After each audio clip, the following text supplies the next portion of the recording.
Fue un día de esos, de los que tiñen de rojo los mercados de todo el mundo. Un caos que dejó a muchísimos con la misma pregunta. ¿Pero qué pasó? Vimos una caída repentina, coordinada, que pareció salir de la nada. Hoy vamos a ser de detectives y a seguir las pistas para resolver este misterio financiero pieza por pieza.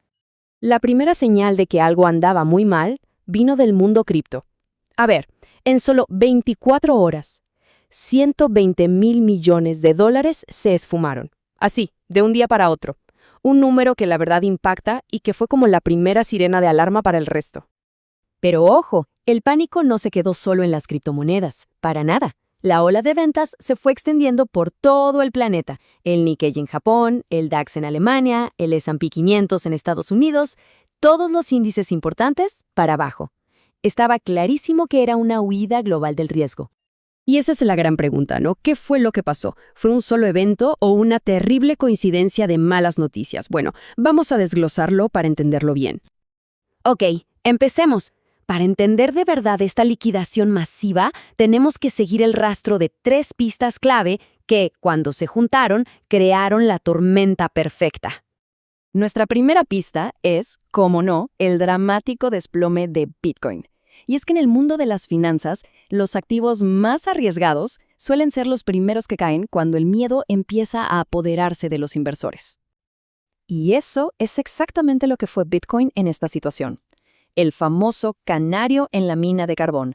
Su caída fue una advertencia, una señal temprana de que el apetito por el riesgo de los inversionistas se estaba evaporando, y muy rápido. Y la caída fue dura, ¿eh? Un descenso de más del 6% en un solo día. De hecho, fue su peor jornada desde principios de marzo. La pregunta es, ¿por qué cayó tan de repente y con tanta fuerza? Bueno, hubo algunas razones técnicas. Pasó que hubo ventas forzadas, de esas que se llaman de desapalancamiento, y todo esto se magnificó porque ocurrió en un fin de semana, cuando hay menos gente operando. Pero más allá de lo técnico, el verdadero miedo era otro. Era la sensibilidad a una restricción de liquidez. Quédense con esa frase porque es la clave de todo este enredo. Y esa frase nos lleva directamente a nuestra segunda pista, que es quizá la más importante de todas. Resulta que el epicentro del nerviosismo no estaba en Wall Street ni en Londres, sino en Tokio, por un anuncio sorpresivo del Banco de Japón. Esas fueron las palabras exactas del gobernador Kazuo Ueda, y créanme, los mercados escucharon con muchísima atención. Por primera vez en décadas, Japón estaba diciendo que podría empezar a subir sus tasas de interés. La reacción fue inmediata. Las apuestas a que habría una subida en diciembre se dispararon al 82%.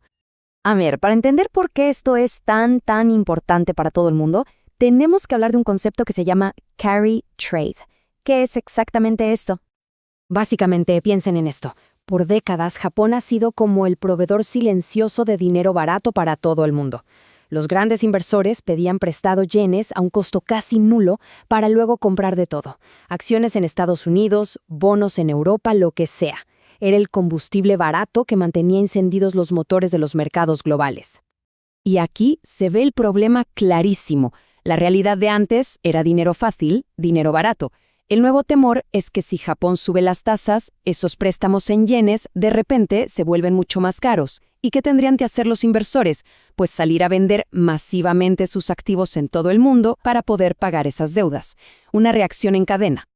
Y bueno, como si la amenaza desde Japón no fuera suficiente, nuestra tercera pista viene de la economía más grande del mundo. Una serie de datos confusos y bastante débiles de Estados Unidos le echaron más leña al fuego de la incertidumbre. Por ejemplo, el índice manufacturero ISM, que es como tomarle el pulso al sector industrial, mandó una señal muy preocupante. Cayó a su nivel más bajo en 4 meses y ya acumulaba 9 meses seguidos de contracción. La columna vertebral industrial de la economía, pues, mostraba debilidad. Pero lo más inquietante del informe estaba un poco escondido. Mientras la actividad económica se enfriaba, los precios que las empresas pagaban por sus insumos subieron. Y esa es la receta para el peor de los escenarios económicos, la estanflación. O sea, poco crecimiento, pero con inflación alta. Un cóctel terrible. Y las malas noticias no pararon ahí, ¿eh?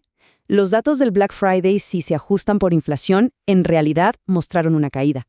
Encima, el empleo en el sector manufacturero también se contrajo más de lo que se esperaba. Todas las señales apuntaban a un panorama económico, la verdad, cada vez más inquietante. Entonces, ya tenemos las 3 pistas: el colapso de Bitcoin, la advertencia de Japón y los datos flojos de Estados Unidos. Ahora sí, es momento de conectar los puntos y llegar al veredicto final. El hilo que une todo esto es una sola palabra: liquidez, el miedo. El miedo a que ese dinero fácil, ese dinero barato que ha impulsado a los mercados por años, está a punto de desaparecer. Ese fue el verdadero motor detrás de la venta masiva. Así que la reacción en cadena fue más o menos así. Primero, Japón amenaza con cerrar el grifo del dinero barato. Esto inmediatamente desata el pánico por una posible falta de liquidez en todo el mundo. El resultado: los inversores venden lo más arriesgado que tienen, y Bitcoin es la primera ficha de dominó que cae. Y finalmente, ese pánico se contagia a todos los demás mercados. Entonces, el punto clave para llevarse de todo esto es que no fue un solo factor. Fue la combinación de la amenaza del fin del carry trade japonés, sumado a la debilidad económica en Estados Unidos, lo que creó una auténtica tormenta perfecta. Los mercados no reaccionaron a una noticia, sino a un cambio fundamental en el panorama global. Y todo esto nos deja con una pregunta que queda flotando en el aire. La liquidación de ese día ya pasó, pero las fuerzas que la provocaron siguen ahí, latentes. ¿Fue esto solo una tormenta pasajera o estamos presenciando el comienzo de un cambio permanente en el clima financiero? Uno con menos liquidez y mucha más volatilidad. Solo el tiempo lo dirá.